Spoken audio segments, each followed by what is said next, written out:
തല ടീമിൻ്റെ ആ ഒരു കഷ്ടപ്പാടും ബുദ്ധിമുട്ടും അതിനിപ്പോഴും ഒരു അറുതിയില്ല. വളരെ പരിതാപകരമാണ് അവസ്ഥ. പഞ്ചാബ് കിങ്സിൽ ഒരാളല്ലെങ്കിൽ ഒരാൾ നന്നായിട്ട് കളിച്ച് നെടുന്തൂണായി നിന്ന് ആ ടീമിനെ വിജയിപ്പിക്കുന്നുണ്ട്. പല കളികളിലും ആ ഒരു ഉത്തരവാദിത്വം ശ്രേയസ് അയ്യരാണ് ഏറ്റെടുക്കാറുണ്ടെങ്കിലും ചില കളികളിൽ അൺഎക്സ്പെക്റ്റഡായിട്ട് പലരും കയറി വരുന്നത് നമ്മൾ കണ്ടിട്ടുണ്ട്. ഈ ഒരു കളിയിൽ ആ ഒരു ഡ്യൂട്ടി ഏറ്റെടുത്തത് പ്രിയൻഷാര്യ എന്ന ഒരു 24-കാരനായ ഒരു പയ്യനാണ്. എന്തായാലും ഇനി വരുന്ന IPLകളിൽ ഈ പ്രിയൻഷാര്യ ശരിക്കും ഒരു അസറ്റായിരിക്കും. എന്തായാലും IPLലെ ഒരു സ്ഥാനം പ്രിയൻഷാര്യ ഡെഫിനറ്റായിട്ട് റിസർവും ചെയ്തിട്ടുണ്ട്.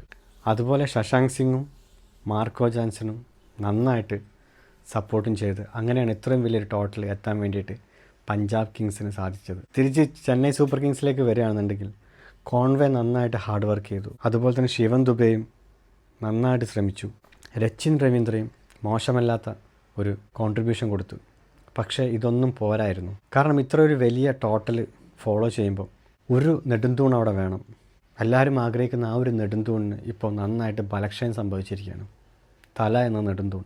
ആരാധകർ ഇപ്പോഴും തലയുടെ കൂടെയാണ്. തല കളിക്കുന്നുണ്ടല്ലോ, പിന്നെ എന്തിനാണ് കുറ്റപ്പെടുന്നത്? തല കളിക്കുന്നത് എന്തിനോ വേണ്ടി തിളക്കുന്ന സാമ്പാർ പോലെയാണ്. തല കളിക്കുന്ന ടീമിന് വേണ്ടിയിട്ടല്ല. ഈ ഒരു കളിയിലും നമുക്കത് കാണാൻ പറ്റി.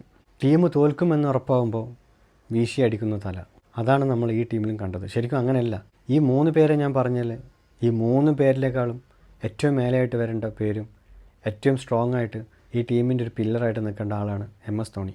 പക്ഷേ ഒരിക്കലും അത് സംഭവിക്കുന്നില്ല. അതുതന്നെയാണ് ഈ ഒരു ചെന്നൈ സൂപ്പർ കിങ്സിന് കണ്ടിന്യൂ ആയിട്ട് ഇത്രയും തോൽവി വഴങ്ങാനുള്ള ഒരു സാഹചര്യം ഉണ്ടായത്.